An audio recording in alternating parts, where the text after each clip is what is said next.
welcome to another Coding and Philosophy podcast. I'm doing this solo this time. He had some issues, he couldn't make it, but I figured why not just record an episode by myself. So today we're going to be discussing about religion and mostly Christianity, because that's the religion that I've interacted with the most, coming from Western countries, so it makes sense. I want to start off with a story from the Bible, because I like the stories. I think they are, there's a lot you can decipher from the Bible stories. And one of my favorite ones is the story Tower of Babel, and how basically it explains how language was created, which is that all of humanity basically started working on this tower.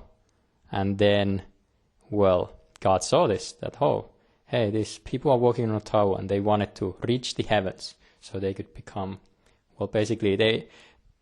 they wanted it to, so that they could ascend to godhood or ascend to heavens with that tower, basically.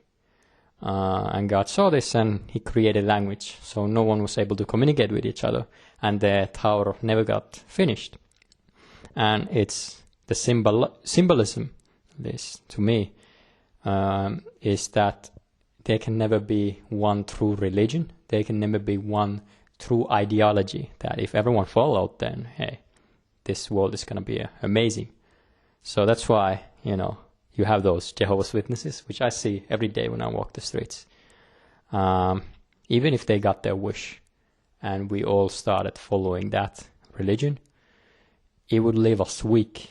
It would leave us, we would be feeble-minded, because every thought, every idea, everything is filtered through the Jehovah's Witnesses' brain.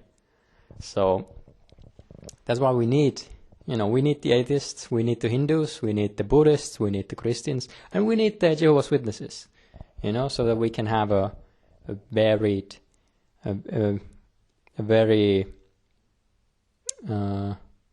we need all the different type of ideologies to have a very not homogeneous society, in a way. And actually we need to learn, or we should learn from each religion, even the Jehovah's Witnesses, trying to understand what it is that they believe in, and then pick out the best parts from that religion. And it's the same we should do, or why we should invite, foreigners to your country. I don't know what the term is, but anyways, the benefit there is that you're able to learn from another culture, pick the best things, and then infuse that in your life or daily activities. So that's the benefit of it. And thinking about the ideologies or these belief systems that people have, we need all of them, and we should all be aware that we need all of them, because every once in a while you have one of them who tries to eradicate the other. I think it's just natural. If we have a belief system that we believe in, we think, this is going to work with everyone. It worked with me, but it's not true. We're all so different. So, even if it worked for you, that's why I get annoyed at some of the Christians or even the Jehovah's Witnesses, is that they're saying, this is the answer. They're not coming from the angle of, this works for me, maybe it could work for you. They think they've found the answer. And it's the same with anyone who's trying to convert you in any way. Even if they're atheist and they go, no, God doesn't exist, and here's why. Look, if you believe that, good, great. Don't try to inject your beliefs to mine. And I also, I feel about atheism, I think every person or humans have an innate desire to have, like we have a hole inside of it that can only be filled with some sort of a spiritual belief. And it can be any belief in some greater system, belief in spirituality at least. And a lot of atheists, they've never filled that hole with anything, and it's leaving them, they're walking around incomplete, I think. It's used to, atheism is used as an example, as an excuse to not develop spirituality in their lives. And I think that's the mistake that they're doing. But, I'm not trying to impose my beliefs. But it's just something I've noticed. One of the things that I've been I've been reading the Bible, learning about the stories from there, and it has a lot of the way I feel about it is that a lot of people say that, that's the origin of the reason we had wars, and it's an evil book because it caused the Crusades, and I don't know, you can, it's blamed, but I feel it's silly to blame the book. It's humans that are kind of crazy. So because the stories from the Bible, they're really, you can use it to justify anything. You can use it to justify slavery. You can use it to justify, extramarital affairs. To killing, to anything. And to blame the Bible, it's silly in my eyes. To blame the Bible for wars that we've had. It's not the Bible, it's humans, and it's our own, it's humanity that caused. And people say that, for example, if the Bible didn't exist, then, we wouldn't have had these wars. We would all be kind of living harmoniously in the Europe, or we would have, but that's not true. It would have been something else, It's the Bible is just the tool, And it also has very weird stories, which I have no idea what the interpretation of it. One thing which was about Noah. So after he had his, after he survived in the Noah's Ark, he had sons, and then one night he was getting drunk. One of the first people getting drunk. And then he passed out in his tent naked, and then his 3 sons found him and were like, "Oh man, you're naked. Let us bring some blanket over you." And then he wakes up, he finds he has blanket, and he gets upset. He starts cursing one of his sons, going like, I hope your sons will become slaves to my other 2 boys. And then he starts praising his other 2 boys, who's like, "Oh, I love those guys." He starts cursing out one son and praising the 2 other ones, which leads me to believe that he wasn't fully sober at that point. He just woke up kind of drunk. And I don't understand what's the symbolic meaning behind that. I don't think it even has one. It's really a book of strange stories, and the stories mean whatever people want them to mean. And I think, in a way, I consider it's kind of like a self-help book, or it's a guidebook, but it has a lot of the symbolism in the stories. It's quite remarkable. And I think the way I feel about anything that's really old is that if you have something that has stand through the test of time, there is something really valuable in there. the same way I feel about the Greek philosophers, is that we still talk about what the quotes that they have said. That means there's something really deep in what they've figured out. And another thing that pops into my mind is how I don't get involved in organized religion, and I think that's ripe for criticism. So if you want to blame something for what caused the wars, it's organized religion, but it's not the book, it's not the Bible. It's people's interpretations, and then they, it's just a tool.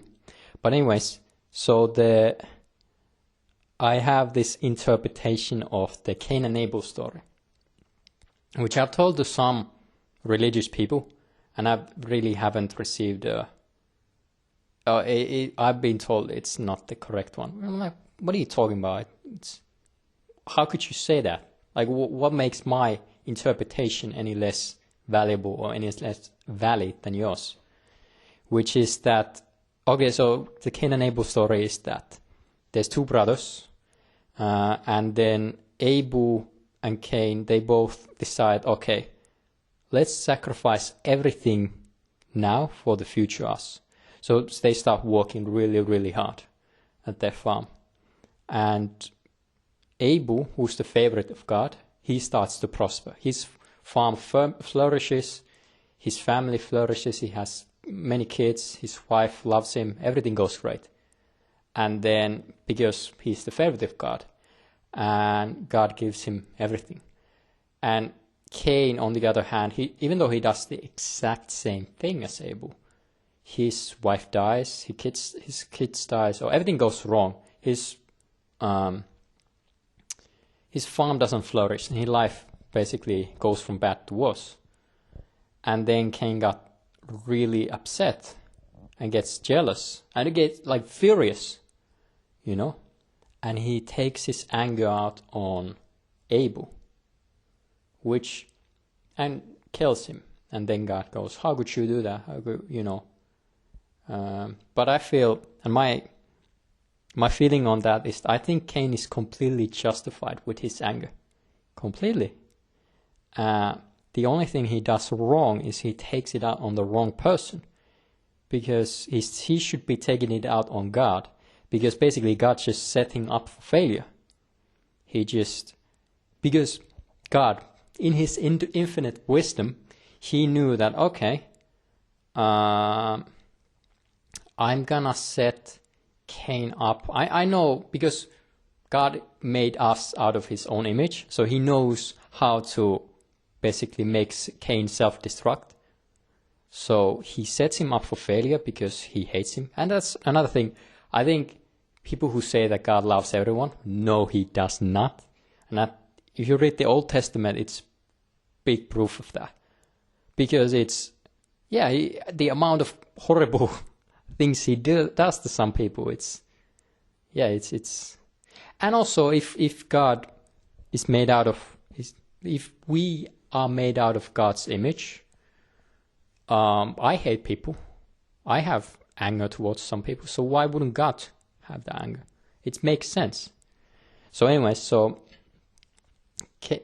God sets Cain up for failure, and Cain fails eventually. But the thing is this, if Cain had basically took out his anger at God, and what does that mean? Well, it would mean that he would, despite the lack of anything that he gets, he would not let his spirit be broken. Essentially, that's defying God. Defying God. So he would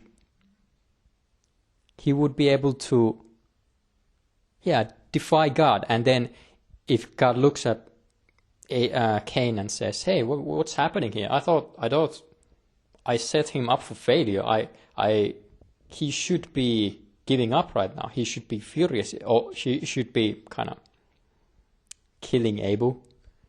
And he should have his spirit broken because I set him up that way."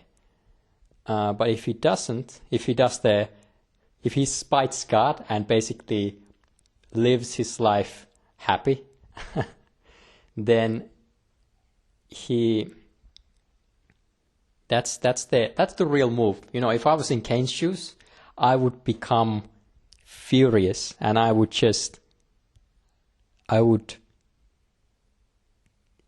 grind my teeth and just go, God, screw you, and I'm gonna live happily despite you setting me up for failure. I think that's the move if you're in Cain's shoes. Or that's why I don't believe in, if you're hated or loved by God, the move is to live your life. It doesn't matter to live your life as kind of, despite all the pain and despite all the kind of anguish. Yeah. I think also the story of Cain and Abel, it explores the origin of evil. So the origin of evil comes from that we feel we do sacrifice something. We kind of sacrifice now for the future, and then we don't get any kind of no return for our investment. So that causes some anger to brew up. We go, well, this person succeeds and I don't, or this person gains the benefit and I don't, even though we do the exact same sacrifice, and it causes resentment, causes evil to arise. And also, if you think about the Cain and Abel story, is you can essentially rival God, or you can, if you're in Cain's shoes and you're hated by God, and then you continue to live, you continue to work, despite that the farm doesn't produce anything, and despite your wife dying, kids dying, everything goes wrong. If you don't let your human spirit be broken, you're essentially defying God, which is, there's nothing more powerful than that anyway. Also, going back to what some of the weird stories from the Bible. Here's what I've learned, is the origin of the rainbow. It's created by God after he drowns the world, kills all of humanity. He kind of goes, oh man, I should have done that. He goes, oh man, like he's hangover.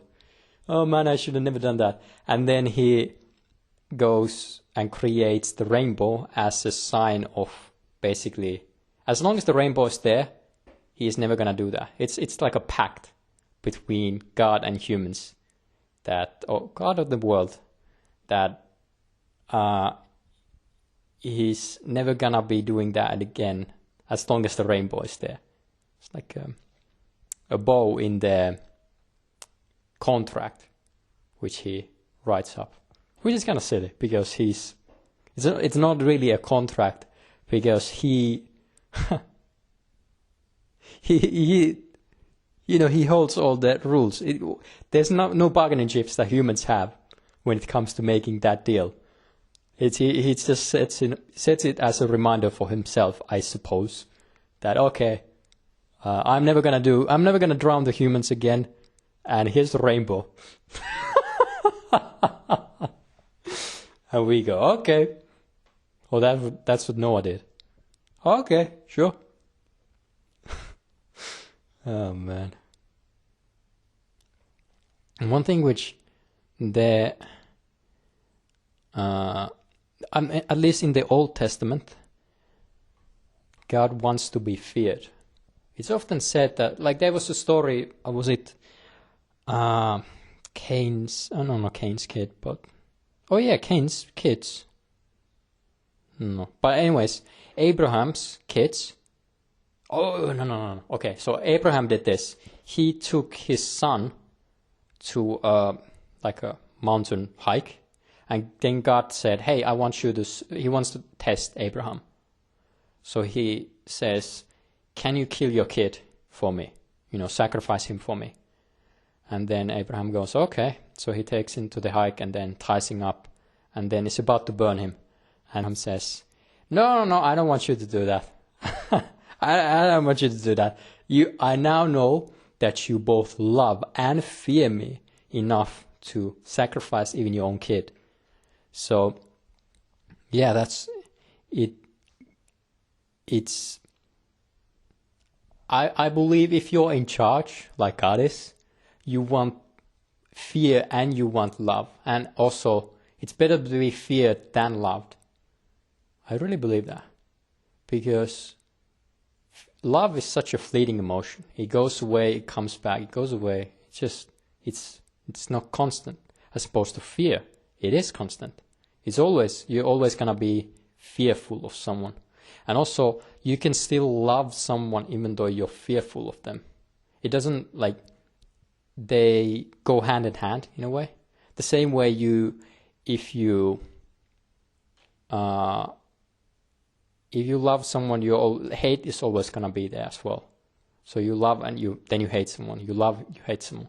But it's not the other way around. If you hate always comes with love. Or no, the other way around. So if you love someone, the hate is always going to be there as well. And the same way with fear is that if you fear someone, there's always, not always, but love might appear, even if you fear someone. So basically what I'm saying is that just like in the Bible, it speaks how God, who's the man in charge, the guy in charge there, he wants to be both feared and loved. Which is, I think, it's a little tip for leaders, is you don't want to be just loved as a leader. You want to be feared. Because love just goes away. It's not going to always be there. Also, another Bible story that comes to mind is the Adam and Eve story, and this is also why I believe that life is suffering, and because we're not content as human beings. So what's the Adam and Eve story? You got Adam and Eve living in paradise. All they have to do is not eat from the tree of knowledge. Don't eat from there. You can get to live in this paradise. And what does humans do? Well, we cannot exist without striving for knowledge. We have to get knowledge. And knowledge is always accompanied with pain and suffering. Whenever you are studying whenever you read a book or you're studying something, it's pain in a way. Even though whenever you're attaining knowledge, there's always a suffering involved in that. So that's why I don't believe in the idea of Eden or utopia where you're living in this constant bliss. No, we're not built for that. We're built we strive for knowledge. We need it. And that's why Eve goes and eats from the tree of knowledge, because that's what we want. We're never content, is what I'm saying. We always want something more. And that it's the act of striving for something that is what we live for. It's never attaining it. Because, we never, even if you achieve something you're striving to do, you may be happy, or maybe not even happy. You're just content for a week. And then, okay, what's next? That's the way we operate. Even if you dream your whole life, I want to be a famous singer. I want to tour the world. And then you achieve that. Then you start touring and it starts to... what happens? It becomes normal. And you go, what's next? It's not the place, it's the journey. I think that's all for today. Next time we should have 3 back online, and we get to have a nice discussion again. It's just not just me talking here. Okay, thanks for joining another coding and philosophy episode. See you next time.